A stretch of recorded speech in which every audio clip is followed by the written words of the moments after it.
I asked myself if I was nervous about being here, and I thought to myself that if I could spend 5 days a week for 5 years teaching brilliant temperamental middle school students in Baltimore, I could do anything.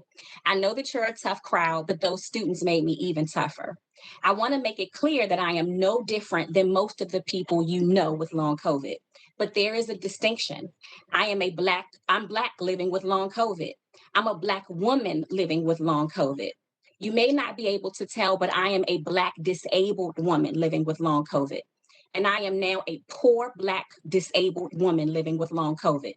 Saying it aloud makes it no more easier to accept.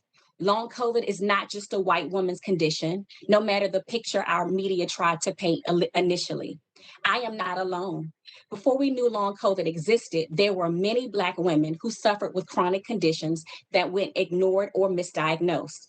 I don't know where these women are today because they've been shunned from medicine and forced into silence. I was not raised to tell my personal business. Like many people, I was taught to be seen and not heard, that what goes on in my house stays in my house. Yet, had I lived by those deeply embedded mantras, I would not be sitting here before you today. I knew who I spoke for when I shared these experiences with the NIH, and I know why I'm here today. I am among Black women who are now unemployed, homeless, and depressed with broken bodies. Over the last year, Black women lost more jobs than any other race. That means our medical bills, rent, and utilities, while struggling with this condition, have been neglected.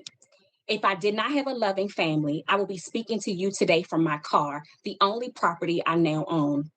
Our circumstances may not seem different than others, but what diverges our path is we were already disadvantaged and abused by medicine, science, and government.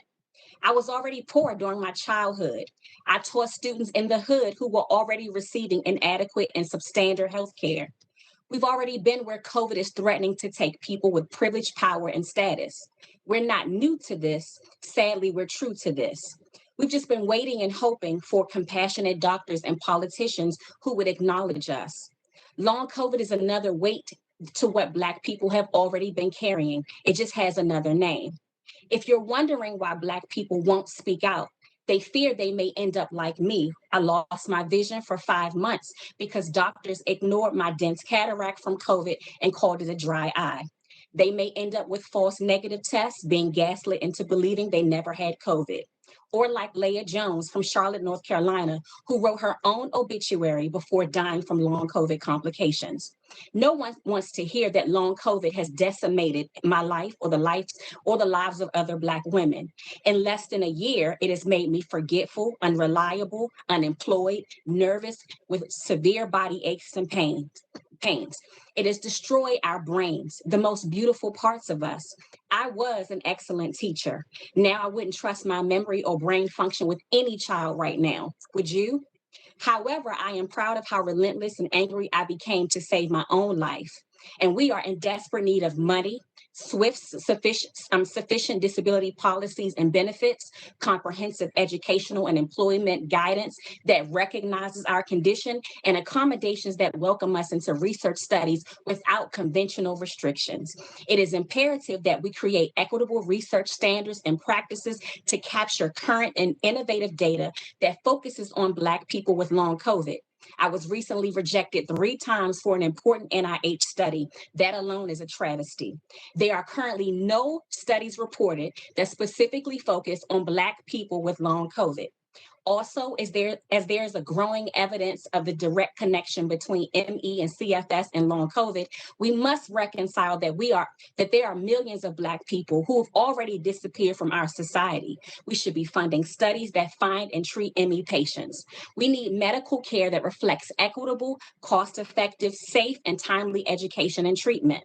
We recently learned from the CDC that Black people venture to their doctors for care up to 6 months after their acute COVID illness. This information is extremely telling because historically we know that Black people don't like to go to the doctors.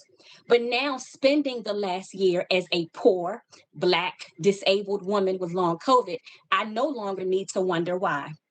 Post-COVID clinics cannot do this work alone in urban communities. I'm working to create a hub for Black long COVID patients using my church building to provide free mental health and other medical resources to support patients, their families, and caretakers. But I need funding opportunities to continue doing this work. I am a poor, Black, disabled woman living with long COVID, trying to make and be the difference. Thank you. Thank you very much, Ms. Smith, for your really compelling testimony. The chair now recognizes Ms. McCorkell for 5 minutes for your testimony. And again, we all thank you for accepting our invitation to be a witness today. Good afternoon, Chairwoman Eshoo, Ranking Member Guthrie, and members of the subcommittee. I appreciate the opportunity to speak to the long COVID experience and to shed light on the barriers that patients face that you have the power to do something about. I am testifying today as a long COVID patient and as a member of the leadership team of the Patient-Led Research Collaborative, a group of long COVID patients with backgrounds in research, policy, and data analysis who were the first to conduct research on long COVID. My symptoms began on March 14th, 2020. Like many of what we call first waivers, I was not afforded a COVID test because at the time, tests were limited to hospitalized patients and those with shortness of breath, cough, and fever, the last of which I didn't have. I was told by my doctor to isolate, and within 2 weeks, I'd be recovered. A month later, I was in worse health than in that initial stage. I couldn't walk more than 20 seconds without having trouble breathing, my heart racing, and being unable to get out of bed the rest of the day. My story is not unique, and this was evident when I joined the body politic support group last April and saw thousands of people were experiencing Patient-Led Research Collaborative was born, and we conducted a survey of 640 patients documenting these symptoms and experiences. The result was the first study on long COVID and the first to document numerous neurological symptoms and extensive multi-organ impact of the illness. It was clear then, 1 year ago, that the death recovery binary that COVID has been framed to be is simply not true. Our research helped raise awareness of the illness and got the attention of the CDC, NIH, and WHO. Our most recent survey asked about 205 symptoms over 7 months and received almost 7,000 responses. In our recent paper, 92% of respondents were not hospitalized, but still experienced symptoms in 9 out of 10 organ systems on average. We found that patients in their 7th month of illness still experienced 14 symptoms on average. The most commonly reported were fatigue, post-exertional malaise, and cognitive dysfunction. In fact, 88% experienced cognitive dysfunction and memory loss, impacting their ability to work, communicate, and drive. We found that this was as likely in 18 to 29-year-olds as those over 60. Lesser known symptoms include tremors, reproductive changes, months-long fevers, and vertigo. Over 2/3 require a reduced work schedule or cannot work at all due to their health condition. 86% experience relapses, where exerting themselves physically or mentally can result in a host of symptoms returning. Long COVID is complex, debilitating, and terrifying, but patients aren't just dealing with their symptoms. They're dealing with barriers to care, financial stability, and recovery. Due to the lack of a positive COVID test alone, patients are being denied access to post-COVID clinics, referrals to specialists, health insurance coverage, COVID-related paid leave, workers' comp, disability benefits, workplace accommodations, and participation in research.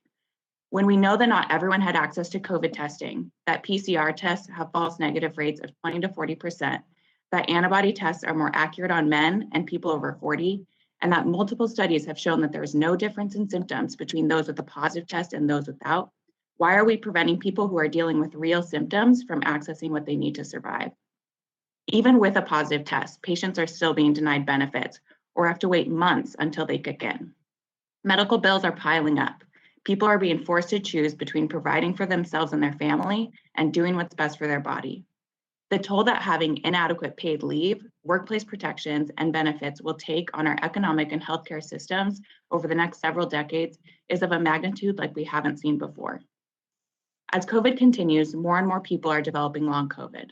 Waiting lists for post-COVID clinics keep getting longer, and yet many clinicians continue to gaslight us and tell us that our symptoms are in our head.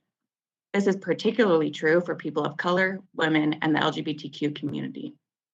I am both privileged in my financial stability and lucky that people with ME advised me early on to PACE, which allowed me to continue working. But I want to mention something. Those stimulus checks that you all provided us to get through the pandemic, I do really appreciate them, but every cent of mine was spent on urgent care and doctor's visits where I was repeatedly told that my tachycardia, my inability to exercise, and brain fog was caused by anxiety, and there was no way that I could have had COVID since I didn't have a positive test. Post-viral illnesses are not new. The cracks in our system that long COVID has exposed are not new. It's just that now more people are paying attention. We are counting on you, members of the committee, to use the power your constituents gave you to address these issues head-on, to listen to and work alongside the disabled and chronically ill community to prevent more people from becoming ill.